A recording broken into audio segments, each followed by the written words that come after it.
Hi friends, எல்லாருக்கும் வணக்கம். ம், என்ன பண்ணுறீங்க? எல்லாம் சாப்பிட்டீங்களா?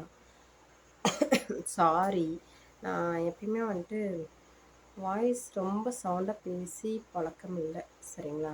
I'm so sorry.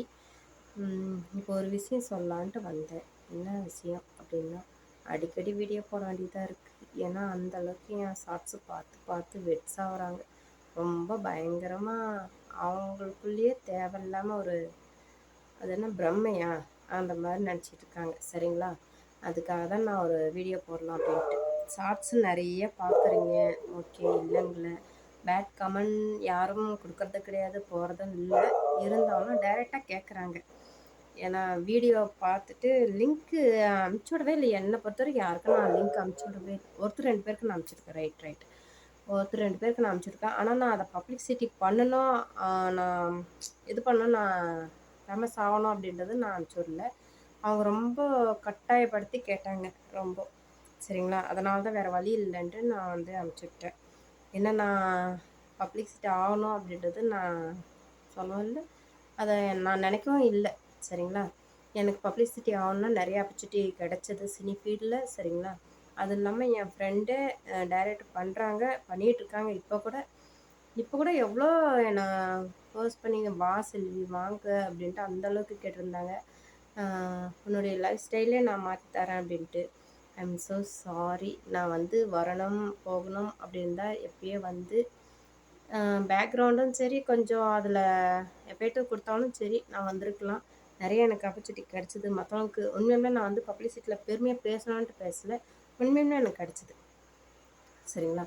அதுக்காக எனக்கு என் மாமாவுக்கு ஒரே ஒரு விஷயம், இந்த சினி ஃபீல்டில் வந்துட்டு எங்கள் மாமாவுக்கு பிடிக்காத ஒரே காரணத்துக்காக தான் நான் வந்து வரல. எனக்கு சினி ஃபீல்டில் அதை வேணாம் வேணாம் அப்படின்ட்டு விட்டுட்டேன். சரிங்களா? அது இல்லாமல் இன்னொரு விஷயம் மெயினாக நான் பேச வந்த காரணம், இப்போ என் மாமாவை லவ் பண்ணி என் மாமாவை ரொம்ப ரொம்ப ரொம்ப கவிதை கவிதையை நினச்சி என் மாமாவை நினச்சிட்டு நான் தனிமை எனக்கு ரொம்ப பிடிக்கும். மாமாவை நினச்சி லவ்விங்கில் அந்த பாணிகள் நான் நினச்சி என்னுடைய மாமாவுக்கு நான் கவிதையாக டைப்னு நான் அந்த இது போட்டால், அது மற்றவங்க ஷார்ட்ஸை பார்த்து இது நம்ம பேராக இருக்கே, நமக்கா இருக்குமோ அப்படின்ட்டு ரொம்பவே ஆஃப் ஆகிக்கிறாங்க. அவங்கள ரொம்ப என்ன சொல்கிறது, நான் அவங்கள லவ் பண்ணுற மாதிரி ரொம்ப ஃபீல் பண்ணிக்கிறாங்க. சரிங்களா? அந்த மாதிரிலாம் யாரும் அந்த மாதிரி தவறுதலாக புரிஞ்சிக்க வேண்டாம். So sorry friends. சரிங்களா?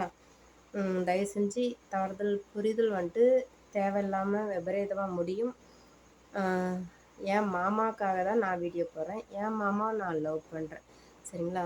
ஒருத்தருக்கு மனசுக்கு ஒருத்தர் பிடிச்சி போச்சுன்னா, இடையில யார் எப்படிப்பட்டவங்க ஒரு அழகு முன்னாடி வந்து நின்னாலும் அது வந்து அவங்களுக்கு சுத்தமாக ஒரு ஒரு சின்ன பர்சன்டேஜ் கூட பிடிக்கவே பிடிக்காது தான். அவங்க எந்த அளவுக்கு ட்ரெஸ்ஸிங் சென்ஸும் சரி, வேறு எந்த விதமான அவங்களுக்குள்ளேயே ஒரு மாற்றங்களை ஏற்படுத்தி மற்றவங்க இம்ப்ரெஸ் பண்ணணும் அப்படின்னு அவங்க பண்ணாலும் டோட்டல் வேஸ்ட்டு தான். தேவையில்லாமல் மனசில் வந்துட்டு தவறுதலான புரிதல் வேண்டாம். சரிங்களா? என் மாமாவை லவ் பண்ணுறேன். என் மாமாவுக்கு மட்டுமே இந்த வீடியோவும் ஷார்ட்ஸும் சொந்தம். என் மாமா மட்டும்தான் நான் லவ் பண்ணுறேன். வேறு யாரையும் எனக்கு பிடிக்காது. எவ்வளோ ஒரு மன்மதனாக இருந்தாலும் ஸோ சாரி, பிடிக்கவே பிடிக்காது. சரிங்களா? என் மாமாவை அவ்வளோ நான் லவ் பண்ணுறேன். இந்த உலகத்தில் என் மாமா மாதிரி யாரும் இல்லை. சரிங்களா? இன்னுமே ஐ லவ் யூ மாமா. சரிங்களா? மை மாமா மை மாமா ஐ லவ் யூ. இன்னொரு விஷயம், ஒரே மாதிரி 7 பேர் இருந்தால் 7 பேரையும் லவ் பண்ண முடியுமா? ஏன் இந்த மாதிரி தேவையில்லாமல் தவறுதலாக புரிஞ்சுக்கிறீங்க? சரிங்களா? அது பேர் லவ் கிடையாதுங்க. So sorry. சரிங்களா? அது அப்போ இருக்க லவ்வு வேறு. சரிங்களா? அவங்க ஆட்டிடியூட் சின்ன சின்ன மூமெண்ட்ஸு கூட உண்மையுமே நேசிச்சிங்கன்னு வச்சுக்கோங்களேன், சின்ன சின்ன மூமெண்ட்ஸ், தாலி கட்டி அதுக்கப்புறம் திருமண வாழ்க்கையில் அந்த லைஃப் ஸ்டைலில் ஒன்றா போனால் தான், ஒன்றா பயணித்தா மட்டும்தான் அந்த லவ்ன்றது இல்லை. சரிங்களா? அப்போ தான் அந்த லவ் இருக்குன்றது இல்லை. ஒருத்தருக்கு ஆப்போசிட்டில் இருக்க பார்ட்னருக்கு பிடிக்கலனாலும், அதாவது லவ் பண்ணுறோம். சரிங்களா? லவ் பண்ணிட்டு ஆப்போசிட்டில் நமக்கு வந்து பிடிக்கல அப்படின்னா, அந்த லவ்வுக்காக அவங்க, அதாவது அவங்களுக்கு பிடினா பரவாயில்ல, ரைட்டு.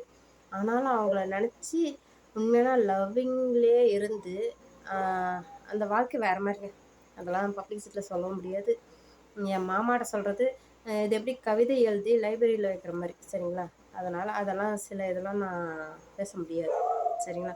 என் மாமாவை நான் பொது இடத்துல வர்ணிக்கக்கூடாது, வர்ணிக்கவும் முடியாது சரிங்களா. அந்தளவுக்கு சரிங்களா. ரொம்ப ரொம்ப என் மாமா பற்றி பேசினாவே நான் சரியாயிடும் சரிங்களா. ஒரு மாதிரி ஸோ சாரி. அவ்வளோ பிடிக்கும்னு வச்சுக்கோங்களேன். சின்ன சின்ன மூமெண்ட்ஸு கூட அவ்வளோ பிடிக்கும். என் மாமா பேசுகிறாரோ பேசலையோ, நாங்கள் 2 பேரும் ஒன்று சேர்ந்தாலும் சேரலனாலும் என்ன சொல்கிறது, அவர் அங்கே இருந்தாலும் நான் அவரை நினச்சிக்கிட்டு சரியா, அந்த அளவுக்கு என்னுடைய வாழ்க்கை பயணம் அவர் நினைவிலே வாழ்ந்து முடித்தா இன்னும் சுகம்தான். சூப்பர். இதோட வேறு எந்த வாழ்க்கையும் எதுவுமே எனக்கு வேணாங்க சரிங்களா. அவ்வளோ எனக்கு என் வாழ்க்கை சொர்க்கமாட்டம் போயிட்டுருக்கு. யாரோ தவறுதலாக நினச்சி தவறுதலாக புரிதல் வச்சுக்கிட்டு அது மற்றவங்கள காயப்படுத்தும்படி நான் வீடியோ ஷார்ட்ஸ் எதாவது போட்டிருந்தா ஸோ சாரி. உண்மையுமே நான் உங்கள் மனசு யாரையுமே புண்படும்படியே நான் போடவும் இல்லை. என் மாமாக்காக தான் நான் போகிறேன்ட்டு எனக்கும் தெரியும், என் மாமாவுக்கு தெரியும் சரிங்களா. ஓகே, பாய் பாய் ஃப்ரெண்ட்ஸ். தேங்க்யூ.